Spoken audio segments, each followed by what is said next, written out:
মুনা, ভাইয়া তুমি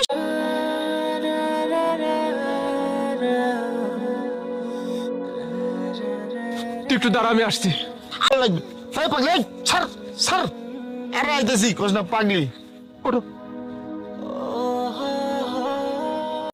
আজকে 3 মাস ধরে এই এলাকায় মানে কোত্থেকে যাইছে কেউ কইতে পারে না। ওরে কিছু জিগাইলেই কয় আমার স্বামী আইবো, আমারে নিয়ে যাবো, আমার স্বামী আইবো, আমারে নিয়ে। তো কম বয়সে একটা মাইয়া পাগলি হইয়া রাস্তার ভিতর ঘুরতাছে। কোন তো আর পরিবারের লোকজন কি বাইর করে দিছে না কি হইছে কিছুই জানি না। ওরে যদি পাগলা হয়ে রাস্তায় ঘোরার কথা না।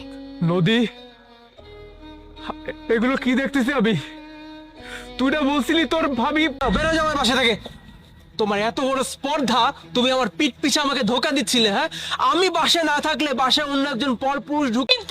আমি আমি কোনো ছেলের সাথে কোনো সম্পর্কে জড়াই নেই।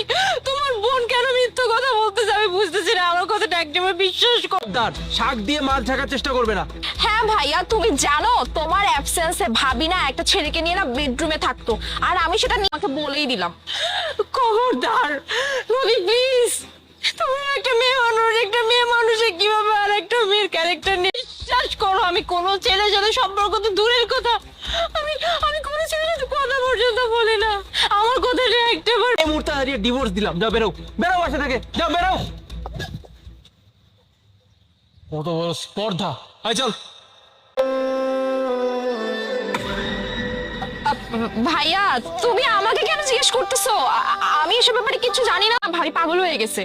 তোকে আমি শেষবারের মতো বলছি, নদী সত্যি নাকি বল। আমার জামাই আসবে। আমি তো আমার জামাইকে অনেক ভালোবাসি। আমার জামাই নিতে আসবে আমারে। এই শুনছো তোমরা? আমার জামাই কিন্তু নিতে আসবে। ওরা কেউ ডিস্টার্ব করবো না, বুঝছো? ও বুঝতে পারছি, তার মানে পাগলির পরিবারের লোকজন আপনারা। এই ভাই বাসায় ঠিক মতো বাইন্দা ঠিক করেন আইছে, মানে লোকজনের কোনো হুঁশ জ্ঞান বলতে কিছু নাই। নদী, তুই যদি এখন আমাকে সত্যিটা না বলে। পছন্দ করতাম, ওই ছেলেটার সাথে মাঝে মাঝে দেখাও করতে যাইতাম। তো ভাবি না এটা জেনে গেছিল। ভাবি আমাকে অনেক কিছু বলতো সেটা ভালো না, জেদের বসে এইসব করছি। ভাইয়া প্লিজ তুমি আমাকে ক্ষমা করে দাও। চুপ কর। তোর জন্য রাস্তা থেকে খাবার কুড়িয়ে কুড়িয়ে খাচ্ছে, আমারই চোখের সামনে আমাকে চিন্তা পর্যন্ত পারছে না। কেন করলি নদী তুই এটা? সঙ্গে দেখা করতে চাইতি, এই জিনিসটা ও তোকে মানা করেছিল বিধায় তুই আমার কাছে ওর নামে বানিয়ে বানিয়ে মিথ্যা কথা বলেছিলি। আর আজকে দেখ, তুই মানুষের দিকে একটাবার তাকিয়ে দেখ, রাস্তার পাগলি হয়ে ঘুরে বেড়াচ্ছে। আর এই ধরনের কতগুলো মানুষ, ওকে কত ধরনের কথা। আমি আমি সাজিদ, তোমার হাজবেন্ড। তুই চিনতে পারছো না? একটু মনে করার চেষ্টা করো। আমি অনেক ভালোবাসি আমার জামাই, আমার নিতে হইব তো। আমরা দূষণ আমি আমি কি করে বিশ্বাস করে? আরে বাবা, আমি তোমার হাজবেন্ড। চলো।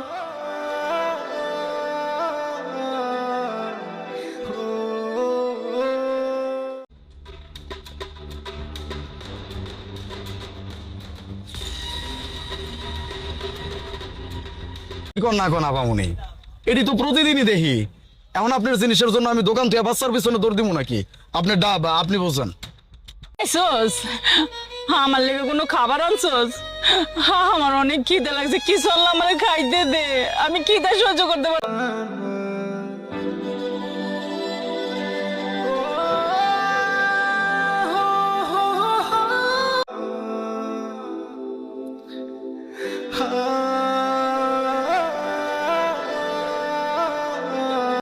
ম্যাডাম, আপনি আমারে কিছু করেন না। আমার নানি তো অন্ধ, অনেক দিন হলো কিছু খায় নাই, এর লাগে আমি আপনার হাতেতে চুরি করে লয়ে আইছি। ম্যাডাম, আমি আপনার খাবার চুরি করে তোমার নানিকে খাওয়াইতেছো?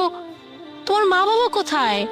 ম্যাডাম, আমার তো বাপ মা নাই, তো চোখে দেখতে পারে না। আমার নানি অনেক কষ্ট করে আমারে খাওয়াইছে, আমারে পড়াইছে, আমার এত বড় করছে।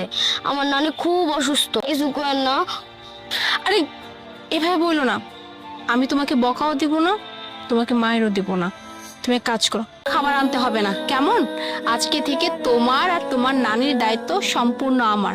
আর আজকের পর থেকে কখনো যেন খাবার চুরি করতে না।